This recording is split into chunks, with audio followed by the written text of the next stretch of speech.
আজকের এই আলোচনাটি মাধ্যমিক 2025 সালে যে সমস্ত ছাত্রদের পরীক্ষা দেবে তাদের জন্য খুবই গুরুত্বপূর্ণ।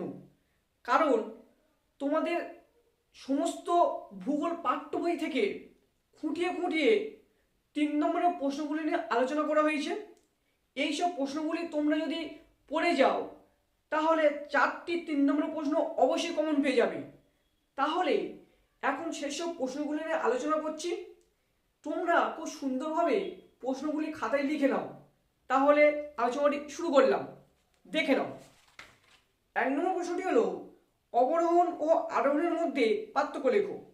2 নম্বর প্রশ্নটি হলো গিরিখাত ও ক্যানিয়নের মধ্যে পার্থক্য লেখো। 3 নম্বর প্রশ্নটি হলো নদী উপত্যকা ও হিমবাহ উপত্যকার মধ্যে পার্থক্য লেখো। খুব খুব গুরুত্বপূর্ণ এই প্রশ্নটি এবছর তোমাদের জন্য। 4 নম্বর প্রশ্নটি হলো বদ্বীপ সৃষ্টির অনুকূল পরিবেশগুলি লেখো। এই প্রশ্নটিও তোমাদের জন্য অতি গুরুত্বপূর্ণ। 6 নম্বর প্রশ্নটি হলো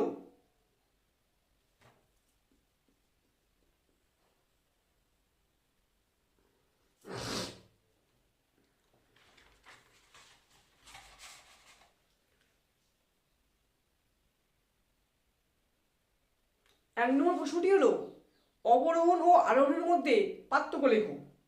2 নম্বর প্রশ্নটি হলো গিরিখাত ও ক্যানিয়নের মধ্যে পার্থক্য লেখো। 3 নম্বর প্রশ্নটি হলো নদী উপত্যকা ও হিমবাহ উপত্যকার মধ্যে পার্থক্য লেখো।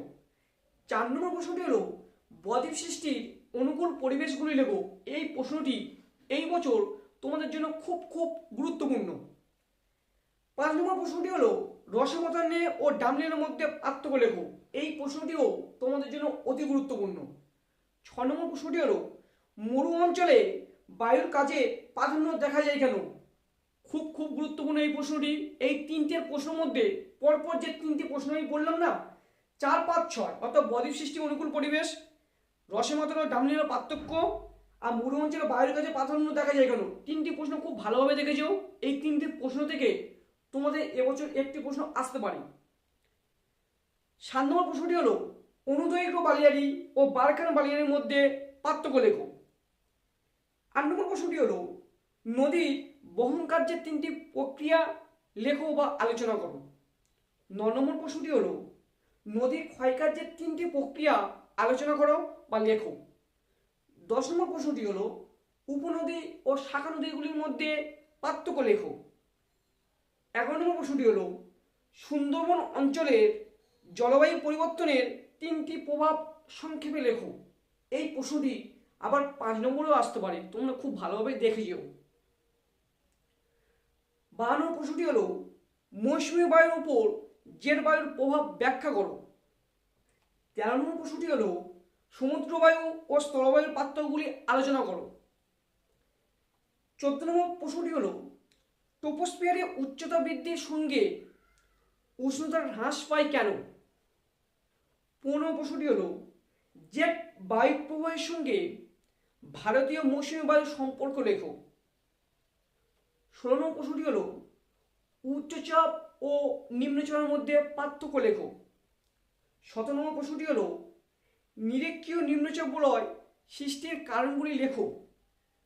18 নম্বর প্রশ্নটি হলো অ্যানাবেটিক ও ক্যাটাবেটিক বায়ুর মধ্যে পার্থক্য লেখো। 19 নম্বর প্রশ্নটি হলো সমুদ্র স্রোত ও সমুদ্র তরঙ্গের মধ্যে পার্থক্য লেখো। 20 নম্বর প্রশ্নটি হলো ভরা কটাল ও মরা কটালের মধ্যে পার্থক্য লেখো। 21 নম্বর প্রশ্নটি হলো বর্জ্য ব্যবস্থাপনায় শিক্ষার্থীর ভূমিকা উল্লেখ করো। খুব খুব গুরুত্বপূর্ণ প্রশ্ন, এই প্রশ্নটি তোমাদের এবছর আসতেই পারে। 22 নম্বর প্রশ্নটি হলো গ্যাসীয় বর্জ্য নিয়ন্ত্রণের উপায়গুলি কি কি। 23 নম্বর প্রশ্নটি হলো বর্জ্য কম্পোস্টিং পদ্ধতির প্রধান সুবিধাগুলি কি কি। 24 নম্বর প্রশ্নটি হলো বর্জ্যের পরিমাণগত হ্রাস কিভাবে করা যায়। 25 নম্বর প্রশ্নটি হলো প্রকৃতি অনুসারে বর্জ্যের উদাহরণ সহ শ্রেণীবিভাগ করো। 26 নম্বর প্রশ্নটি হলো বর্জ্য ব্যবস্থাপনার 3টি প্রয়োজনীয়তা উল্লেখ করো। 27 নম্বর প্রশ্নটি হলো বর্জ্য ব্যবস্থাপনায় 3R পদ্ধতির গুরুত্ব লেখো। খুব খুব গুরুত্বপূর্ণ প্রশ্ন একটি। 28 নম্বর প্রশ্নটি হলো ভাগীরথী হুগলি নদীর ওপর বর্জ্যের 3টি প্রভাব লেখো। এই প্রশ্নটি তোমাদের এবছর আসতেই পারে। 29 নম্বর প্রশ্নটি হলো বর্জ্যের পুনর্ব্যবহার ও পুনরাবর্তনের মধ্যে পার্থক্য করো। 30 নম্বর প্রশ্নটি হলো পূর্বঘাট ও পশ্চিমঘাট পর্বতমালার মধ্যে 3টি পার্থক্য লেখো। 31 নম্বর প্রশ্নটি হলো ভারতের পশ্চিমবাড়ি নদী মোহনায় বদ্বীপ গড়ে ওঠেনি, কারণ ব্যাখ্যা করো বা কেন গড়ে ওঠেনি। অতি গুরুত্বপূর্ণ প্রশ্ন এবছর তোমাদের জন্য, খুব ভালোভাবে এই প্রশ্নের উত্তরটি তোমরা দেখে যাও। 32 নম্বর প্রশ্নটি হলো ভারতের ক্রান্তীয় চিরহরিৎ উদ্ভিদ এবং ক্রান্তীয় পর্ণমোচী উদ্ভিদের বৈশিষ্ট্যের 3টি পার্থক্য লেখো। 33 নম্বর প্রশ্নটি হলো ভৌমজল উত্তোলনের প্রভাবগুলি লেখো। সুফলও লিখবে, কুফলও লিখবে। 34 নম্বর প্রশ্নটি হলো দক্ষিণ ভারতে জলাশয়ের মাধ্যমে জলসেচ অধিক প্রচলিত কেন? অতি গুরুত্বপূর্ণ একটি প্রশ্ন। 35 নম্বর প্রশ্নটি হলো বৃষ্টির জল সংরক্ষণে তামিলনাড়ু রাজ্যের ভূমিকা লেখো। অতি গুরুত্বপূর্ণ একটি প্রশ্ন। 36 নম্বর প্রশ্নটি হলো আরো গুরুত্বপূর্ণ প্রশ্ন, অরণ্য সংরক্ষণে 3টি পদ্ধতি লেখো। 37 নম্বর প্রশ্নটি হলো সামাজিক বনসৃজন ও কৃষি বনসৃজনের মধ্যে পার্থক্য লেখো। 38 নম্বর প্রশ্নটি হলো রবি শস্য ও খারিফ শস্যের মধ্যে পার্থক্য লেখো। 39 নম্বর প্রশ্নটি হলো গাঙ্গেয় সমভূমিতে জনঘনত্ব অত্যাধিক কেন? 40 নম্বর প্রশ্নটি হলো ভারতীয় তথ্য প্রযুক্তি শিল্পের উন্নতির 3টি কারণ বিশ্লেষণ করো।